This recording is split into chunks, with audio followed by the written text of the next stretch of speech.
What's up, everyone? Welcome into the Cannonballs podcast. As always, I'm one of your hosts, Dane Cannon. Co-hosting with me today is your boy Jake Bowles, mother effer. And Mike 1, 3. guys, Jake always doing those unique intros. Love them. Anyway, guys, we made it. It's playoff time. If you guys didn't already, go ahead, give our Week 18 recap a listen if you want to listen to some games that don't even matter. But these games going forward all matter. Oh, yeah. All these games matter. And guess what, guys? We're starting off with playoffs. It feels good. No more Thursday night games, but we got 2 Saturday games, and both of those games are our boys. So we're basically going to be doing this like a playoff bracket. We'll be going through kind of looking at the 4 versus 5, 3 versus 6, 2 versus 7. And then we have the number 1 seed from each division playing the winner of the 4 and 5 teams. So we'll be breaking each of these games down for you. We're just going to do the first round, correct? We're just going to be doing wild card? Yeah, for now. And we'll try and give you guys as much detail or as much info into why we're picking these teams to the best of our ability. Jake, do you have anything to add before we get going? You know, like, comment, subscribe, all that good stuff. No, I'm excited. I think this is the first time in our entire friendship where both of our teams are in the playoffs, which is awesome because we went to a game where they played each other. So you know what? We're like good luck or something. But Saturday, the first game is the Seattle Seahawks at the 49ers. And, you know, let's just get into this. Let's break this game down, man. Let's do it. I'll let you take the helm on this one because these are your boys. Yeah, I mean, I'm excited. This is the healthiest the 49ers have been, besides quarterback. But you know what? It doesn't matter when Brock Purdy's playing the way he's playing. You know, this is the healthiest our team has looked. You know, Dre Greenlaw is going to be back. Christian McCaffrey, Javon Kinlaw's back. Elijah Mitchell came back last week. We had 0 injuries except for a special teamer. So it's not like, but he'll be fine. He'll be back next week or for this game. So I think, you know, besides our IR players, I think this is going to be a 100% fully healthy team. You know, Debo, Ayuk, Kittle, Christian McCaffrey, Juwan Jennings, the entire offensive line. You know, Aaron Banks was hurt a couple weeks ago, but it was only going to be a week thing, so he should be playing this week. And man, this game's hard because it's almost like, you know, they are division rivals. They've played each other twice already. 49ers beat them both times. And, you know, I keep hearing it's hard to beat a team 3 times. And I guess that's true if the teams are evenly matched. And I don't think these teams are evenly matched at all. You know, we can just start it from top bottom. So, you know, tell me who you think has the edge. Coaching. Oh, I mean, coaching. Okay. I definitely give it to the 49ers here. I think that Pete Carroll has a good tenure. I think that he's coached really well in his career, you know, college and with Seattle. But I would say that where the new era of football is right now, I'd have to give that to Shanahan. Absolutely. Yeah, I mean, I wouldn't give it so far into Shanahan's edge. I think he's a great offensive mind. I think he's a great coach. Don't get me wrong. But I think Pete Carroll is just as good as a coach. So for me personally, I'm just going to say even. I think they are just both great coaches. So after that, we go quarterback. Who has the edge? This one's pretty hard to give the edge to, in my opinion, because, you know, you have Geno Smith, who's a veteran, who, you know, let's be real, hasn't had the greatest career until this year. And, you know, maybe it was the right place, right situation, luck, you know, finally figuring the NFL out. I don't know. And he had a great season this year. You know, he kind of, you know, fell off a little bit towards the end of the season, but, you know, he still had a great season for Geno Smith. And I think that's the best thing for the Seattle Seahawks. While on the other hand, you got Brock Purdy, who is a rookie, who's started 5 games, played 6, And, he might as well have started that Miami Dolphins game because he only didn't play a drive. So I'm just going to say he's started 6 games. But in those 6 games, he's been playing lights out. He's thrown multiple touchdowns in each game. The offense has completely changed with him at the helm. They've gone from averaging 24 points a game to 32 points a game. So it's just a huge jump. He's playing with no care in the world. It feels like, it feels like he's been there forever. So, I mean, I don't know, man. Who do you think has the edge in this one? So I would say talent wise, I'm giving it to Brock. I feel like, okay, this one is hard because I think the scheme of the 49ers is so beneficial to Brock Purdy as a quarterback. I do want to lean Geno Smith more as the quarterback because he's experienced teams going to playoffs. Maybe he hasn't really played much in the playoffs, but he's a veteran quarterback. He's been around the league. He knows defensive schemes. I don't think it's going to matter because I think the defense of the 49ers is just that good. But if we're basically going off of quarterback, I got to give the edge to Geno Smith, regardless of how well Brock Purdy has been playing, because he doesn't have the experience that Geno has. I'm going to say experience does play a factor in the quarterback room. I think the scheme, though, helps Brock Purdy more than it helps Geno Smith. Yeah, I guess he does been on a playoff team. He was on the Chargers when they made the playoffs, and the Giants when they made the playoffs. So I guess I don't know. I honestly, I think it's even.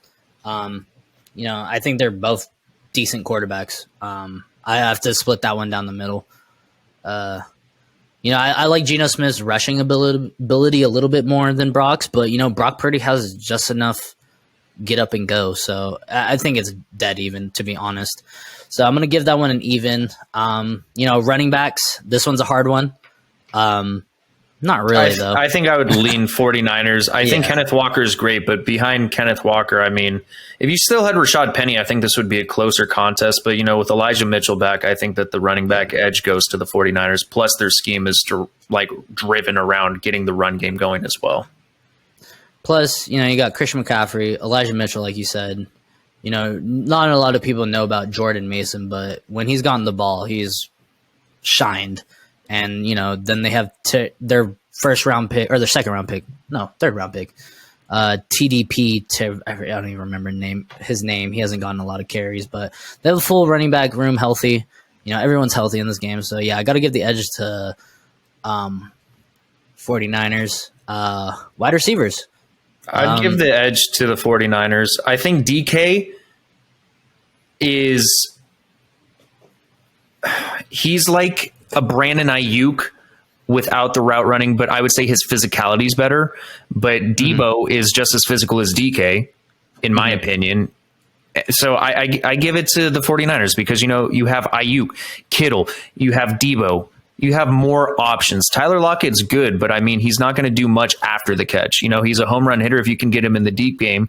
And DK's your contested catcher. He's your yards after contact receiver. But, you also have that with the 49ers. Plus, you can use Christian McCaffrey, one of the most elite running backs in the passing attack. So, 49ers. I have to agree. 49ers. I wasn't really even adding Kittle in there. I was going to do that whole different section. But, including tight ends, I got to go 49ers. And then the last thing on the offensive side of the ball, offensive line. I got to go 49ers again. They haven't really given up a lot of sacks. Everyone's healthy. They've had pretty much the same five. They have had the same 5 starters this entire season. That's huge. I'm not too entirely sure about the NFL or the NFL, the Seattle Seahawks. I know they have 2 rookies starting, but those 2 rookies have been playing really good. But they're going to be going up against a great defensive line, which we can move over to the defensive side of things. Linebackers, I got to give the edge to the 49ers. I'm just going to categorize the defense all in one. I was going to say, because we're at almost 10 minutes and we haven't even gotten past the first game. Because if we do position by position, this is going to be over an hour episode. Yeah, so I mean, we'll just categorize. We'll do offensive position by position, and then we'll do defensive just categories or altogether. How about we just do that for our two teams? Because also, unfortunately, I got to get sleep. I have work early in the morning for my new job. Sounds like someone's being a bitch. I kind of am being a bitch. I'm not going to lie, ladies and gentlemen. I'm sorry. We can do that if we start a little bit earlier. Anyway. Anyways, We got to figure it out. Yeah, I got the edge to the 49ers. And, I mean, everything is pointing in the 49ers' direction to win this game. I'm picking the 49ers to win this game. I don't want to hear it's hard to beat a team 3 times. It is when that team is the Super Bowl champs, a.k.a. last year, Los Angeles Rams. I don't think the Seattle Seahawks are on the same tier as the 49ers. Although, if the 49ers shit the bed, obviously, I think the Seahawks can exploit them for sure. But it has to be a bad team all around for the 49ers. Defense has to play bad, fumbles, interceptions, bad play calling. It just has to be an all-around bad game for the 49ers, I think, for the Seahawks to win. Yeah, I mean, going over the defense is the number one defense in all of football. I mean, it's not really a comparison because they're the number one defense, so it's kind of hard to compare any team against them. But yeah, I think that this one's going to kind of be a shellacking, unfortunately. I think that there is a possibility that it could be closer if the offensive side of the ball, like maybe Brock Purdy gets nervous for his first playoff game. I don't think that's going to happen because of the way that he's conducted himself thus far in the NFL. Like, he looks like a pro out there. He looks like a veteran. He looks comfortable. So I don't expect that to happen. That would be my only reason why this game could be closer. Or maybe Seattle's offense shows up. Maybe Geno has a hell of a game. I don't see it happening against the number one defense in San Francisco. But yeah, overall, I'm going San Francisco as well. I think that they're going to win this one. All right. All right, let's move on to the next matchup. We have your boys, I believe. Yeah, so we for the NFC, we had the number 2 and the number 7 seed playing one another. And then the other game on Saturday, we have the number 4 Jacksonville Jaguars playing the 5th seed, the Los Angeles Chargers in Jacksonville. I'll start this one off. The first time they played was a complete disaster for the Chargers. Travis Etienne, big play after big play. Trevor Lawrence looked great. Defense, stepped up and destroyed the Chargers. I will say, though, that the Chargers, this is where they had like 3 major freaking injuries. Joey Bosa goes down. Rashawn Slater goes down. I think this was also, maybe this wasn't when J.C. Jackson went down. But there were also other players that went down in this game. So the Chargers kind of had to change their game plan there. And this is also right after Justin Herbert had his rib cartilage injury. So I also consider that a factor. Like, Justin Herbert didn't look the same for about 5 weeks. And if we're going to go quarterback to quarterback, I think that Justin Herbert has the edge for me just because he's proven more in the NFL. I do want to say, though, Trevor Lawrence is playing on par with him this season, if not better this season.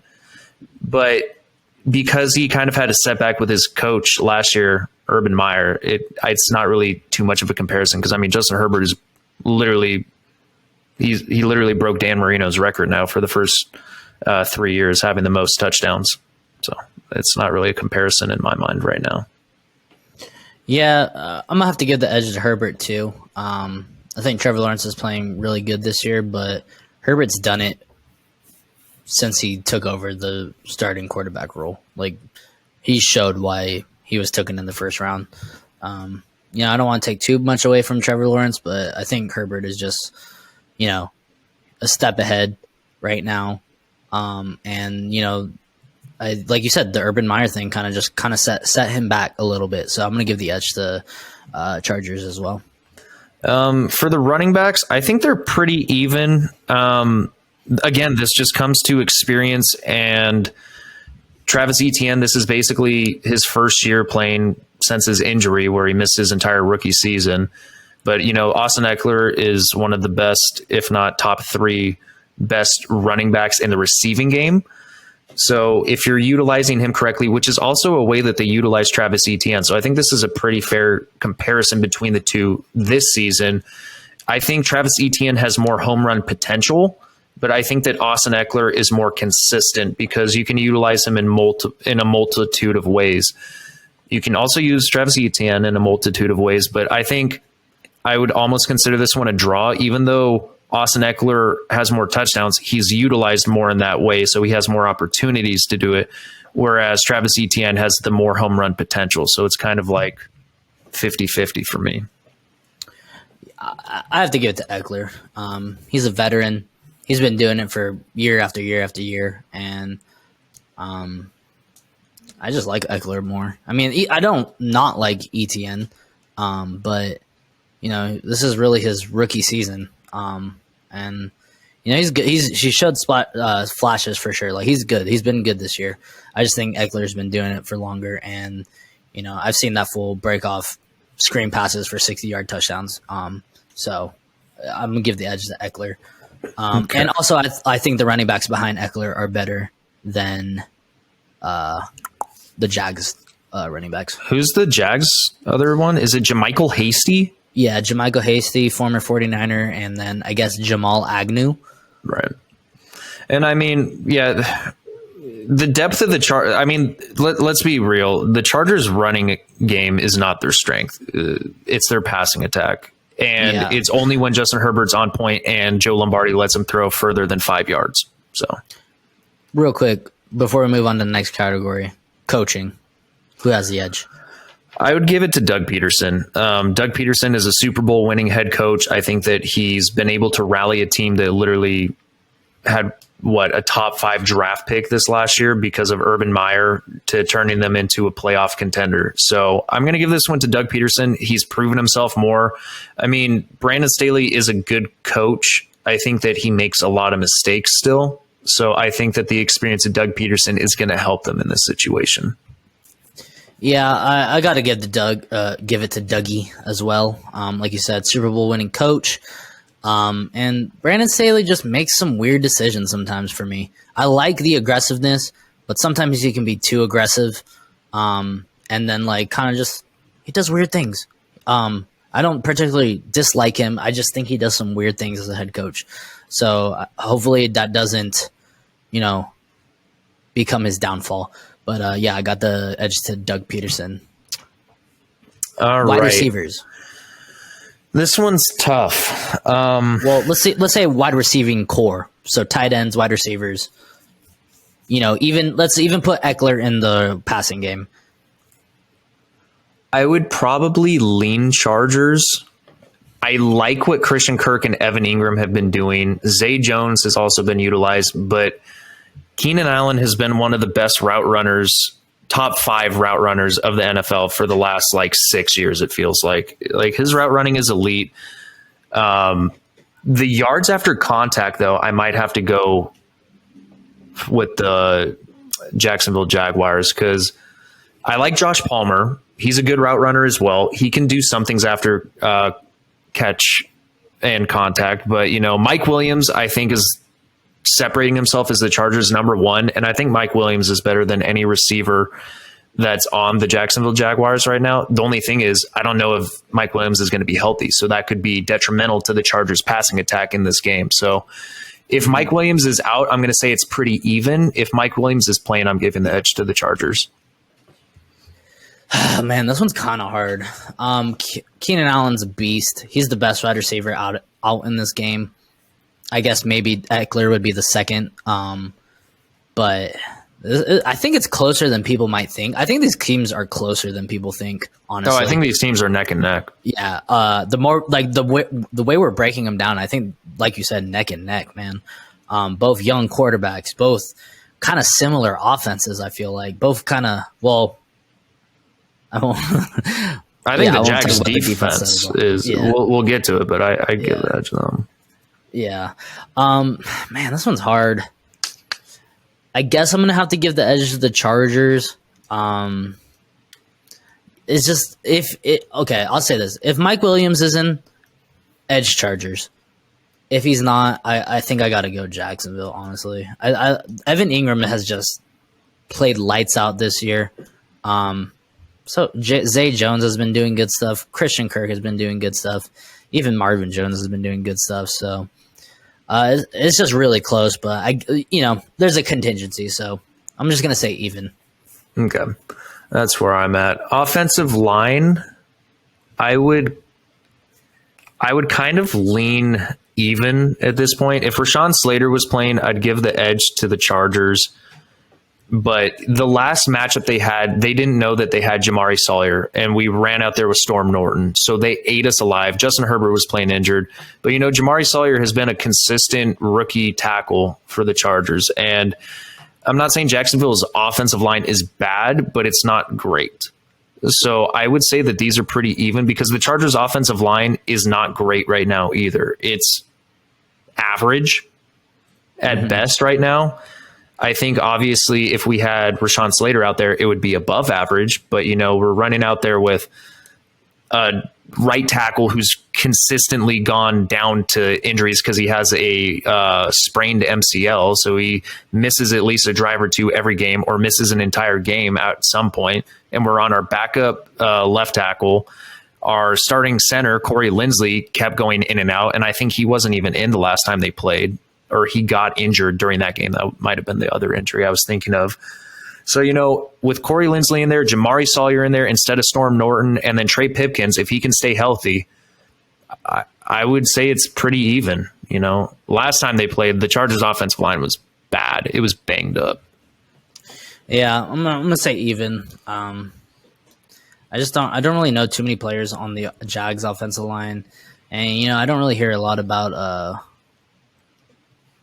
Trevor Lawrence getting sacked a whole lot, so I'm just gonna say even. So those offensive side, defense. Unfortunately, I have to give the edge to the Jacksonville Jaguars. I do too. But the it Chargers depends on which Chargers defense shows up. Yes, because the Chargers before last week against the Broncos, they've been stepping up. They had a 4-week span where they were the number one defense. For 4 weeks, give me a freaking break. And they played terrible teams.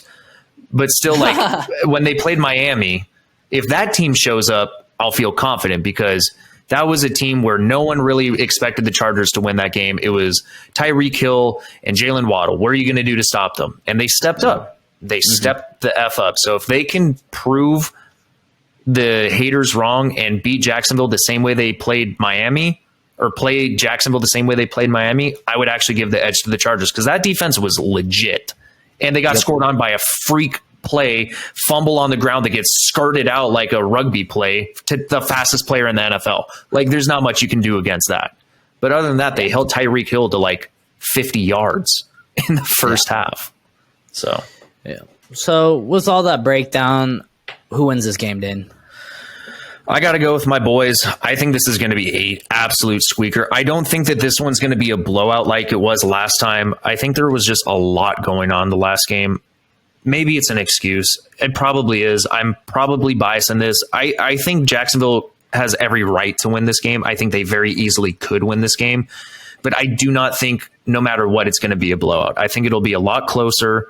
Regardless of the outcome. I don't expect it to be a 30 to 15 game or 35-15 game like it was last time. So, nah, I think you said it best. I still got the Chargers, but I think this is going to be a close game, 23-20 or 23-21. I think this is going to be a close game.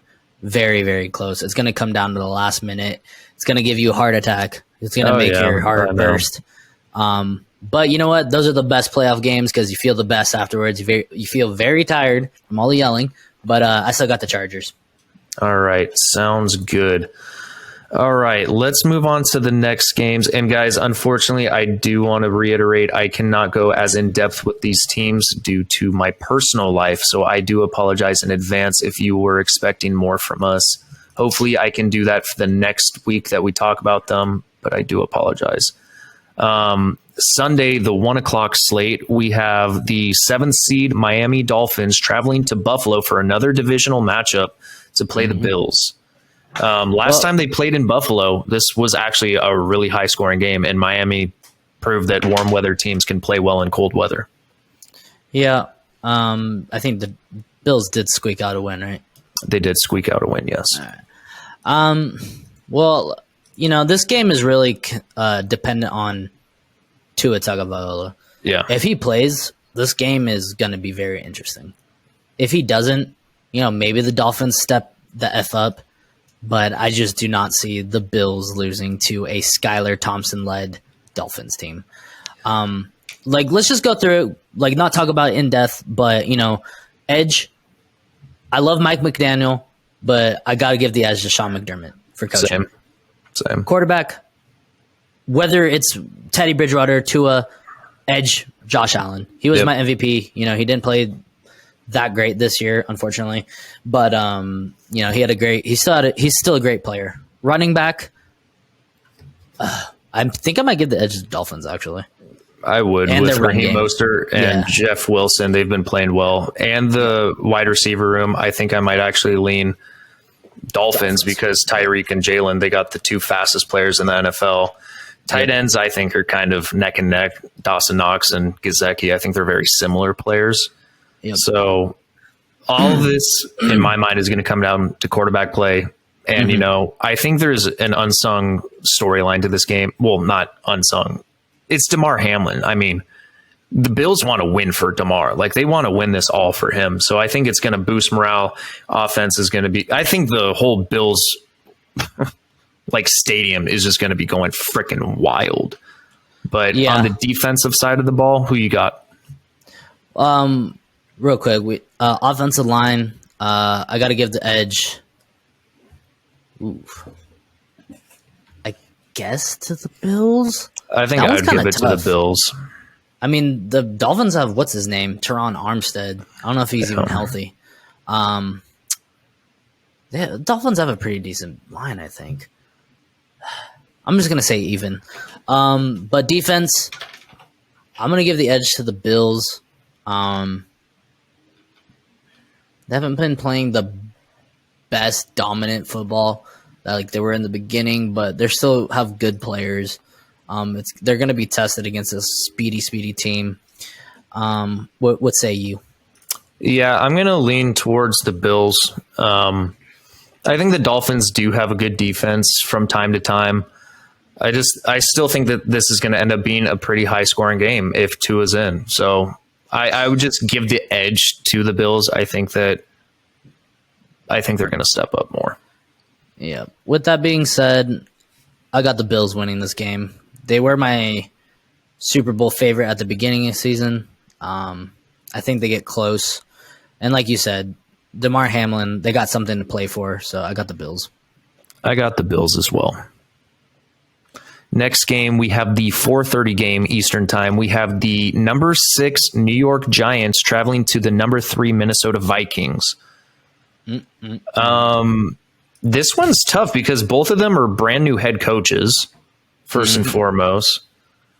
I don't know who I'd give the edge to more because I feel like Kevin O'Connell had more to work with in Minnesota than Brian Daboll had to work with in New York, and Brian Daboll still took this team to the playoffs.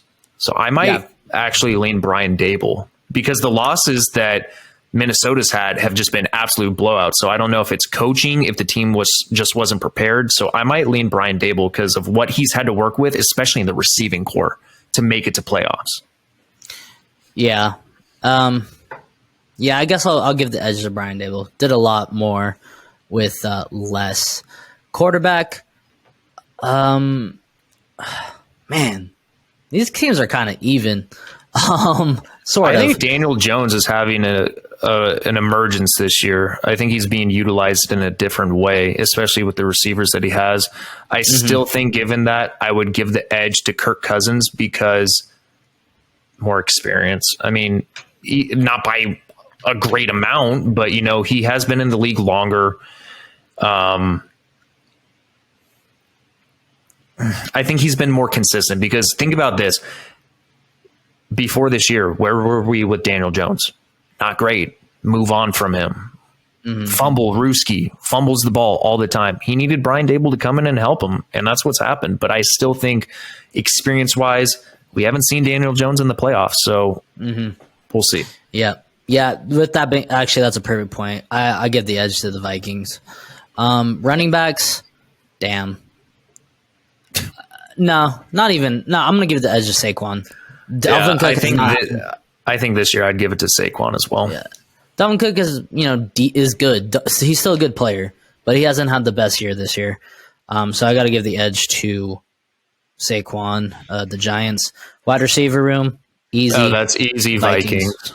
Yeah, I mean TJ, Adam Thielen, and Justin Jefferson, and KJ Osborne, man. Like they have threats for sure. And then offensive line. I think I might go even, honestly. Yeah, I mean, it's hard to judge. Pressure a good amount, but then they block well, like really well on certain plays, and it's very similar in New York. Yeah, I think Evan Ingram. Oh, never mind. Was that his name? No, who am I thinking of? Evan Neal. Evan Neal. Thank you. Jesus. Yes. So I'm gonna say even. It's hard to judge about teams I don't follow super closely.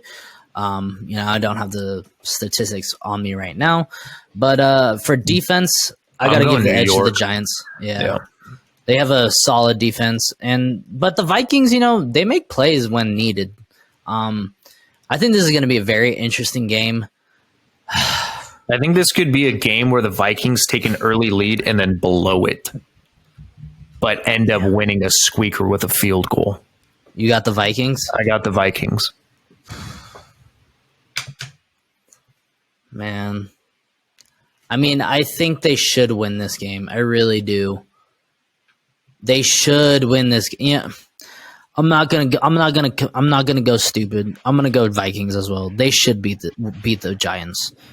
I think there's only room for one big upset this weekend. Okay. And we haven't gotten to it yet.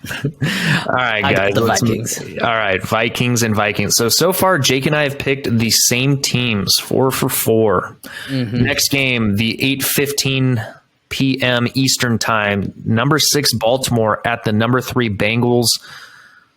Okay, let's just start off with coaching. Coaching, I got to give it to the Ravens. I got to give it to Harbaugh as well. Yeah, I think Zach Taylor's done a great job with the Bengals, though. He's really turned this team into a winning franchise, but I think a lot of that comes down to getting some elite players. Yeah, I don't particularly think Zach Taylor's a great coach. I think he just has a lot of talent, and he's using them sometimes. So I got to get the edge of the Ravens. Quarterbacks, cross your fingers, Lamar plays, but even with that, I got to give it to Joey B. I'm giving it to Joe as well. Like Lamar, don't get me wrong. He's an awesome athlete. He can throw it, but he's not the most accurate quarterback. Joe Burrow's a quarterback. Like that is a quarterback who can sling it, who's accurate, who can throw the ball 60 yards down the field and hit someone in the breadbasket. And so I got to get the edge to Bengals. Wide receivers, not even a question. Bengals, T. Higgins, Tyler Boyd, and Jamar Chase. Thank you. Yeah. Running backs, I got to give it to the Bengals as well. I got to give it to Joe Mixon. I think that he's just a step above any other running back that's in this discussion. Yeah. So I'm right there with you. Tight ends, I'll give it to the Ravens. That's if Mark Andrews plays, because Isaiah Likely has been getting a lot of playing time. But yeah, I would give it to the Bengals, or not the Bengals. I'd give it to the Ravens as well. Yeah, and then offensive line. I think they're pretty even, in my opinion. Yeah, I mean, again, hard to judge offensive line play when you don't study their tape. They're not the 49ers or the Chargers. So I guess I'm going to go Bengals if I would have to give an edge, but I'll just go even. Let's not even talk about offensive line. And then defense, man. I might lean Baltimore slightly because the Bengals defense is playing really well. Like the Bengals have a good defense, but I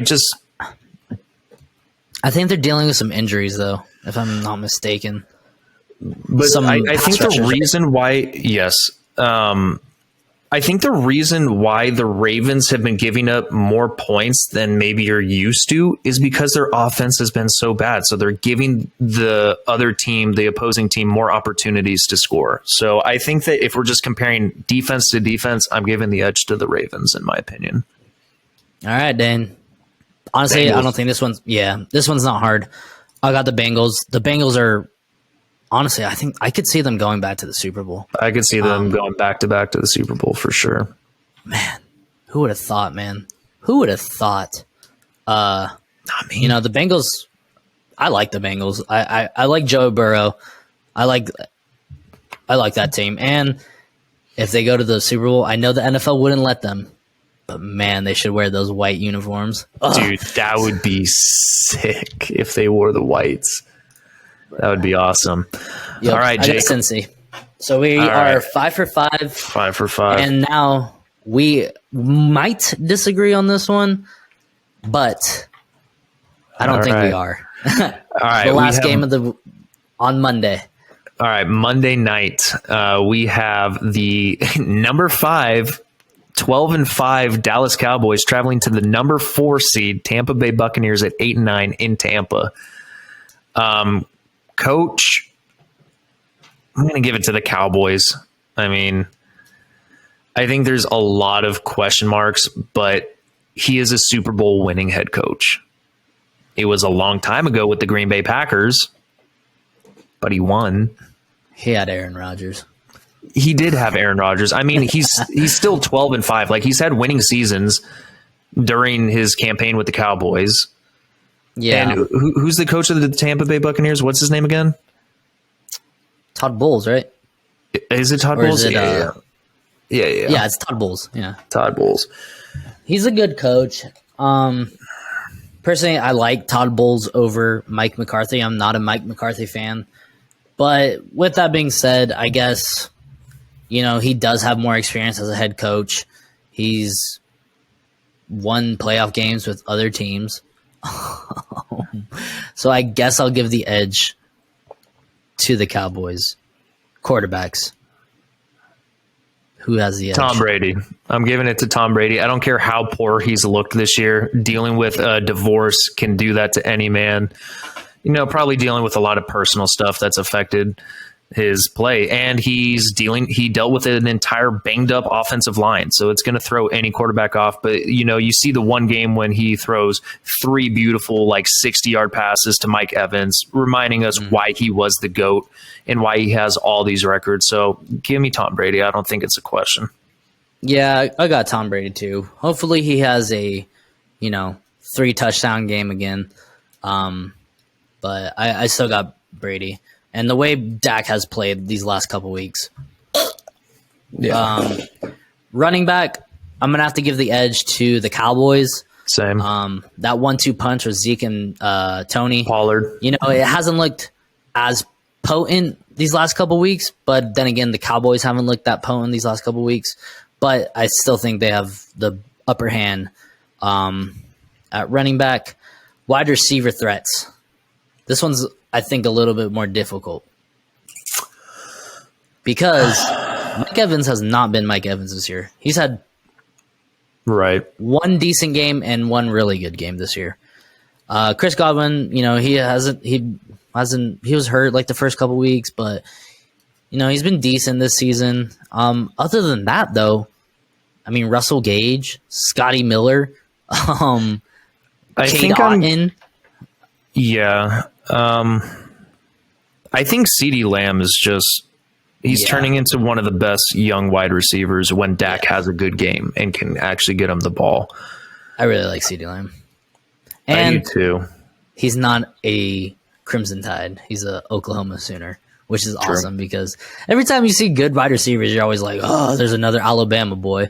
But nah, he's an Oklahoma Sooner, so I like him a little bit more just for that. But with that being said, I think I have to give the upper hand to the Cowboys just because I like CeeDee Lamb. I mean, Noah Brown's decent at times. What's the other dude? Dalton Schultz. Dalton Schultz, their tight end. He's good. He's better than all 3 of Tampa Bay's tight ends Tampa Bay's tight ends, yeah. combined. Noah Brown. If they still had Amari Cooper on this team, this would easily be a Dallas win for me. The thing is, like, they're I not think I as wanna good as lean- they were last year. Yeah, I think I want to lean more even, honestly, in the receiving game. Yeah, I mean, that's probably the better pick, even. So I guess we'll say even. And then offensive line, I got to go Cowboys. I know this Gotta one go for Cowboys. I know this one for sure. Like the Tampa Bay line is beat up, and you know the Cowboys, they got beaten up, but they got some of their players back. They got Tyron Smith back, but he's playing right tackle now. You know, Zach Martin's playing at a high level again. So edge Cowboys. Defense. It depends on which Dallas defense shows up, because they have some games when it just looks like they don't try. And it depends on what Tampa Bay defense shows up. Yeah, I mean Tampa Bay. I think these defenses are pretty even, but I want to lean more towards Dallas because I think they've been more consistent this year in general. I mean, they have their games where they don't look as good, but I mean, you have like one of the defensive player of the year runner-ups like on that team, and Micah Parsons. Like, he's just a different animal on that defense. And yeah. And you also have Trayvon Diggs, who can have like an amazing game if he wants to.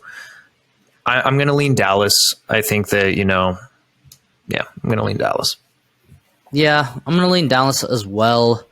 We'll just see if they show up. I mean, it is playoffs, but we will see. So with that who being are you going to pick? Do you want me to go first?